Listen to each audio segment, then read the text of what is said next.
औज़ुबिल्लाहि मिनश्शैतानिर्रजीम बिस्मिल्लाहिर्रहमानिर्रहीम अस्सलाम वालेकुम वरहमतुल्लाहि वबरकातुहू। आज जो सैटरडे टेस्ट हो चुका है 20 जुलाई को, उसकी बायोलॉजी पोर्शंस के एमसीक्यूज़ को डिस्कस कर लेते हैं।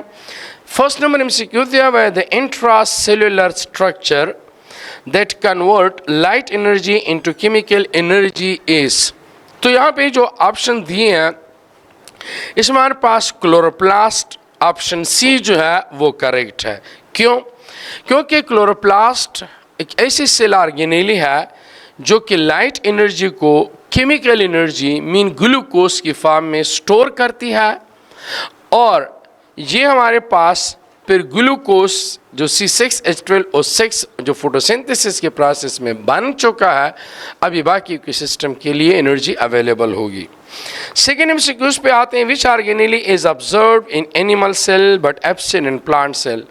प्लांट और एनिमल दो सेल्स हैं और इनमें डिफरेंस कुछ चीज़ों की वजह से होता है, लेकिन यहाँ पे जो मेंशंस है इसमें ऑप्शन ए सेंट्रियोल करेक्ट है कि सेंट्रियोल जो है वो एनिमल सेल में होता है, प्लांट सेल में सेंट्रियोल नहीं होता। इस एमसीक्यूज के बेसिस पे ऑप्शन ए इज करेक्ट। हाँ, अलबत्ता अगर लोअर प्लांट्स में देखा जाए तो सेंट्रियोल है, हायर प्लांट में नहीं होते। एमसीक्यू नंबर थर्ड पे आते हैं। In the cytoplasm of plant cell the structure related to the production of organic matter by plants and the structure related to respiration are in order।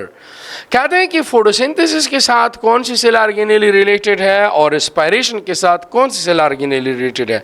तो chloroplast जो है वो फोटोसिंथेसिस के साथ related है और माइटोकॉन्ड्रिया जो है वो रेस्पिरेशन के साथ रिलेटेड है। क्लोरोप्लास्ट जो है वो सेल मास इंक्रीज करेगा और माइटोकॉन्ड्रिया जो है वो सेल मास डिक्रीज कर सकता है। सो एमसीक्यू नंबर थर्ड में हमारे पास करेक्ट ऑप्शन है बी। एमसीक्यू नंबर फोर्थ पे आते हैं। Which of the following polysaccharide is not present in eukaryotic plant cell wall. Plant cell wall में काइटिन नहीं पाया जाता। So option A is correct. Plant cell wall में वो नहीं है, वो फंजाई सेल वॉल में होता है। So option A is correct. MCQ आते हैं फिफ्थ नंबर पे। During the formation of peptide bond which of the following take place. Peptide bond किस चीज़ के दरमियान बॉन्ड बनता है? हमारे पास अमाइनो एसिड जो है, एक अमाइनो एसिड्स का कार्बोक्सिलिक ग्रुप और दूसरे अमाइनो एसिड्स का जो अमीनो ग्रुप है उसका जो हाइड्रोजन होता है, ये आपस में रिएक्शंस कर लेते हैं। सो इनके दरमियान जो है पेप्टाइड बॉन्ड बन जाता है। So option A is correct. Hydroxyl group is lost from its carboxylic group of one amino acid and hydrogen atom is lost from its amino group of another amino acid. So option A is correct. MCQ आते हैं 6 number पे। अ tripeptide hedge. हमारे पास 1 2 3 tripeptide, इसमें अगर देखा जाए तो 3 amino acids हैं और 2 पेप्टाइड बॉन्ड होंगे। So option B is correct. MCQ number 7 पे आते हैं। How many level of organisation do protein है? 4। Primary, secondary, tertiary and quaternary, ये 4 डिफरेंट लेवल हैं। So option A is correct. MCQ number 8 पे आते हैं। Which of this bond is present in the primary structure of protein. Primary structure of protein में सिर्फ और सिर्फ पेप्टाइड बॉन्ड पाए जाते हैं। इंसुलिन एग्जाम्पल है। एमसीक्यू नंबर 9 पे आते हैं। General mechanism is that an enzyme act by reducing the activation energy. Activation energy हम कहते हैं minimum amount of energy required to start a reaction. So enzyme उसको डिक्रीज करेगा। सो एमसीक्यू नंबर 9 में correct option है ए।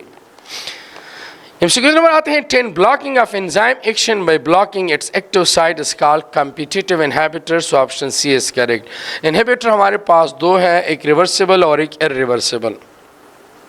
और दूसरी side पर हम कहते हैं वो इनहिबिटर जो एंजाइम्स की एक्टिविटी को एक्टिव साइट से ब्लॉक कर ले तो उसको हम कॉम्पिटिटिव इनहिबिटर कहते हैं। और अगर अदर दिन हमारे पास एक्टिव साइट है तो उसको नॉन कॉम्पिटिटिव इनहिबिटर कहते हैं। एमसीक्यू नंबर आते हैं 11। This statement about enzyme is true. Option A enzyme accelerate reaction by lowering the activation energy. Enzymes are protein whose 3-dimensional form is a key to their function. C, enzyme do not alter the overall changes in a free energy of reaction. Option D, all of these. So all of these are correct. MCQ number 11 में correct option है D, all of these. MCQ 12 पे आते हैं. In the human body, optimum temperature for enzymatic activity is 37 degrees centigrade. So option A is correct. 13 पे आते हैं. Which substrate is used in the last step of glycolysis? So last step में फास्फिनोल pyruvate ये substrate होता है, उसके बाद फिर प्रोडक्ट पायरुविक एसिड बन जाएगा. So option C is correct.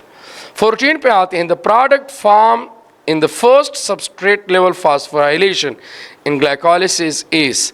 Phosphorylation कौन सा सबस्ट्रेट लेवल? हम पढ़ते हैं कि ग्लाइकोलिसिस में 1,3 डाइफास्फोग्लाइसरेट कन्वर्ट हो जाएगा 3 फास्फोग्लाइसरेट में. So option B is correct. वहाँ पे एक एटीपी बन जाएगी. 15 पे आते हैं. Hydrolysis of lactose yield. Option A D galactose and D glucose से बनता है. एमसीक्यू आते हैं. 16 cleavage of fructose 106 biphosphate yield. Option C aldoses in ketoses, क्योंकि डाईहाइड्रोक्सीसीटोन इसमें कीटो ग्रुप होता है और ग्लाइसोल्डिहाइड 3-फॉस्फेट में aldehyde is a functional group होता है. सो ऑप्शन एमसीक्यू नंबर 16 में सी करेक्ट है. 17 पे आते हैं. AIDS is characterized by which of the following. Option C reduction in the number of T4 lymphocytes. MCQ आते हैं 18 पे. Which of the following glycoprotein on the protein coat of virus help in the attachment of virus to CD4 receptor. So GP120 जो है वो attachment में मदद करेगा. 19 पे आते हैं. AIDS viruses belong to which of the following groups of viruses. They belong to retroviruses, mean RNA containing viruses है. एमसीक्यू नंबर 20 पे आते हैं. Which of the following therapy is used to halt HIV replication HAART. Highly active anti retroviral therapy. So option MCQ number 20 में है सी.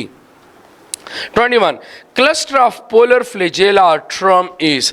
अगर एक flagella है तो मोनोट्राइकस है, अगर ग्रुप ऑफ फ्लैजेला है तो लोपोट्राइकस है, अगर 2 ग्रुप ऑफ फ्लैजेला है तो एम्पीट्राइकस है, अगर पूरी बॉडी पे है तो पेरिट्राइकस है.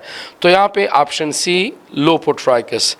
22 peptidoglycan layer is present in large quantity in gram positive bacteria. Gram positive bacteria में थिक सेल वॉल होता है.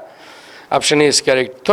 23 gram negative bacteria are more resistant of antibiotic due to the presence of outer lipopolysaccharide layer होती है, जिसकी वजह से इन पे antibiotic असर नहीं करते. Option B is correct. 24 पे आते हैं. Ribosomes of prokaryote have a sedimentation coefficient of 70s which is further consist of 50 and 30s. So MCQ number 24 में करेक्ट ऑप्शन है D. 25 opening on the upper sides of spongocoel osculum कहते हैं. हाँ, हमारे पास जो है इनकी बॉडी होती है. सो इनकी जो बॉडी माउथ है इसको ऑस्कुलम कहते हैं. यहाँ से वाटर निकलता है और बॉडी कैविटी जो इसको स्पॉन्जोसील कहते हैं फाइलम पेरिफेरा में. So option A is correct. 26 पे आते हैं. Which among the following is incorrect about the transport canal in porifera. Phylum porifera जो है उसमें छोटे पोर्स पाए जाते हैं, उन्हीं पोर्स को ऑस्टिया कहते हैं. उन ऑस्टिया के जरिए से वाटर एंटर होता है बॉडी कैविटी और वहाँ से पैर बाहर निकलता है. सो कहते हैं water enter the cavity through minute pores called ostia statement. तो ठीक है. सेकेंड है flagellated cell create water current inside the spongocoel. ये भी ठीक है. थर्ड है collar cells help in the distribution in filtering of food material. ये स्टेटमेंट गलत है. और water leave spongocoel through osculum, ये स्टेटमेंट ठीक है. सो ऑप्शन 26 में ऑप्शन सी इज करेक्ट. 27 पे आते हैं. Choanocytes are also called as collar cell. हमारे पास जो फाइलम पेरिफेरा है ये 2 लेयर से बना होता है, एक्टोडर्म और एंडोडर्म. एक्टोडर्म में फ्लैट सेल्स होते हैं और एंडोडर्म में कॉलर सेल्स होते हैं, उनको कोइनोसाइट्स भी कहते हैं. सो 27 में एमसीक्यू करेक्ट ऑप्शन है बी. 28 पे आते हैं. Coelenterate that are umbrella shaped are called medusa. उसकी लाइफ साइकिल में 2 स्टेजेस होती हैं, एक पाइलअप और एक मेड्यूसा. मेड्यूसा जो है वो अम्ब्रेला शेप होता है. So option A is correct 28 में. अब आते हैं एमसीक्यू नंबर 29 पे. Minerals are transported through xylem along the ascending stream of water. Water जो है वो सॉइल से ऊपर जा रहा है. So option C is correct. 30 all of the carnivorous plant are true autotroph, क्योंकि प्लांट जितनी भी हैं वो हैं तो ऑटोट्रॉफ, अलबत्ता नाइट्रोजन की डिफिशियंसी है तो उस वजह से वो इंसेक्टिवोरस मूड जो है वो अडॉप्ट कर लेते हैं। 31 all of the following are element that plant use in a very small amount except hydrogen, क्योंकि हाइड्रोजन मैक्रोन्यूट्रिएंट है, option B is correct. 32 which of the following cell produce HCl, parietal cell या oxyntic cell जो है वो 0.15 mole of proton release करता है जिसको हम HCl कहते हैं। 33 which of the following convert pepsinogen to active form of pepsin in stomach, pepsinogen inactive form है, पिप्सिन में इसको HCl कन्वर्ट करेगा। 34 secretion of gastric juice is stimulated by gastrin, G cell hormone release करता है गिस्ट्रीन, वो जो है gastric juice को स्टिमुलेट करेगा, सो option A is correct. 35 which of the following है द थिकेस्ट सेवाल, लिफ्ट जो वेंट्रिकल है इसका थिक सेलवाल होता है राइट के मुकाबले में 3 गुना। 36 pacemaker it's called sino atrial node भी कहते हैं इसको। 37 साइनो एट्रियल नोड कहाँ पे लोकेटेड होते हैं, अगर हम हार्ट की बात कर लें सो हार्ट जो है इसकी जो 4 चैम्बर है इसमें जो राइट आरिकल होता है जहाँ पे सुपीरियर वेना केवा एंटर होता है, सो यहाँ पे साइनो आर्ट्रियल वाल पाया जाता है। सो एमसीक्यू नंबर 37 में sino atrial node is located in the upper lateral wall of right atrium. 38 पे आते हैं blood enter into the heart because of the muscles atrial relaxation, जब आरिकल रिलैक्स हो जाएगा तो ब्लड जो है वो आरिकल में हार्ट में एंटर होगा, so option A is correct। 39 the opening of right atrium into right ventricle is guarded by right auricle से right ventricle blood tricuspid valve से enter होगी और left auricle से left ventricle में bicuspid valve या mitral valve। so MCQ number 39 the opening of right atrium to right ventricle is guarded by tricuspid valve, so option B is correct। 40 What is the origin of B cell? Bone marrow में बनते हैं, so option B is correct। 41 Where do the T cell mature? Option A thymus gland है, lymphatic system का part है, option A is correct। 42 Which of the following surface marker is the characteristic of helper T cell? CD4 कहते हैं, cluster of differentiation। 43 Which of the following part is known as sound box of our body? Larynx, option C is correct।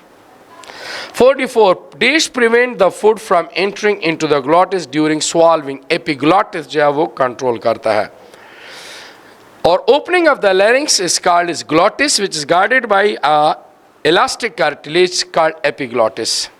45 पे आते हैं which of the following is not the characteristics of alveoli, ये thick नहीं होंगे, thin होंगे, 0.1 micrometers का diameter है। 46 tracheids are supported by incomplete trachea, trachea में क्या होते हैं, इनकम्प्लीट कार्टिलेजिनस रिंग्स होते हैं 16 to 20। 47 tendon connect bone to the muscle while ligament bone to the bone, so option C is correct। 48 the presence of what make the matrix of bone hard, किस वजह से hard होता है, calcium salt की वजह से या magnesium salt की वजह से, option C is correct। 49 how many bones are present in the axial skeleton? 80 कैसे होते हैं एक्सियल स्केलेटन में, एक्सियल स्केलेटन में हमारा रिब्स है, हमारा वर्टिब्रिया है, हमारा स्कल है, तो अगर रिब्स हम देख लें तो हमारे पास 12 पेयर हैं तो 24 बन जाएंगे, वर्टिब्रिया जो है वो 26 बोन बन जाएंगे और स्कल में 30 बोन्स हैं, 30 में से 8 जो है वो क्रेनियम में है, 6 जो है वो ईयर में है और 14 जो है फेशियल में है और ये हमारे पास टोटल ये होगी 28। 28 के साथ हम एक हाईलाइट नेक बोन और एक चेस्ट बोन ये इंक्लूड कर लेते हैं तो टोटल हमारे पास आ जाते हैं 80 बोन्स। नेक्स्ट आते हैं 50 पे how many facial bones are present in skull? 14, so option D is correct. 51 which of the following does not act as a neurotransmitter? Cortisone, ये कार्टिसोन जो है वो स्टेरॉइड हार्मोन्स है, प्रेगनेंसी मेंटेन करने में, डिलीवरी में, इन चीज़ों में यूज़ होते हैं, ये न्यूरोट्रांसमीटर के तौर पे काम नहीं करते। 52 what connect two hemisphere of the brain? Corpus callosum, right hemisphere to the left hemisphere. 53 which part of the brain is concern with the regulation of body temperature? Hypothalamus का काम है, option D is correct. 54 hind brain contain two major parts, कौन कौन से parts है? Medulla oblongata है, पोन्स है और सेरेब्यूलम है। 55 नंबर एमसीक्यूज पे आते हैं। Which of these glands are not endocrine? Parotid gland जो है वो endocrine नहीं है, parotid gland is a part of salivary glands। 56 gonadotropin releasing hormone is released by hypothalamus release करता है जो कि FSH और LH को रेगुलेट करता है। 57 which of these hormone is not secreted by anterior pituitary gland? MSH वो जो है मिडल लोब रिलीज कर रहा है। 58 पे आते हैं, where is vasopressin synthesized? They are synthesized in hypothalamus but they are stored in posterior part of the pituitary gland। 59 the primary sex organ of the female reproductive system is called ovaries, so option B is correct। 60 fallopian tube are also called as oviduct, so option A is correct। 61 if you were to sample garden pea plant in middle garden, which of the following statement would hold? So first option round seeds were more abundant than wrinkle one, क्योंकि हमारे पास F1 में तो सारे rounded होंगे, लेकिन F2 में हम फिर कहते हैं कि हमारे पास 9:3:3:1 से होंगी। 62 पे आते हैं, what was the model organism used by Mendel to give the law of inheritance? Garden pea पे काम किया था, Pisum sativum इसका scientific name है। 63 what method is used to produce a true breeding line? self pollination के जरिए से possible है। 64 what is the generation of plant produced by the cross of true breeding plant? F1 generation। 65 what would be the phenotypes of F1 progeny produced by the cross between tall and dwarf bleeding garden pea plant? So tall को dwarf से cross करेंगे तो सारे tall आएंगे। 66 the homologous organ are those that show similarities in origin। homologous हम कहते हैं ना कि they have same pattern of arrangements, same ancestry but function is different। human hand, cat paw, horse front leg, front flipper of the wheel अलग अलग functions है, origin same है। MCQ आते हैं 67 genetic drift is a change in gene frequency from one generation to the next generation, लेकिन trace amount में। So option C is correct। last term MCQ है who are the predecessors of the Darwin and developed in the theory of acquired character? that was Lamarck, Jean Baptiste de Lamarck, इन्होंने theory पेश की थी। wish you best of luck, see you next time, अल्लाह हाफिज़।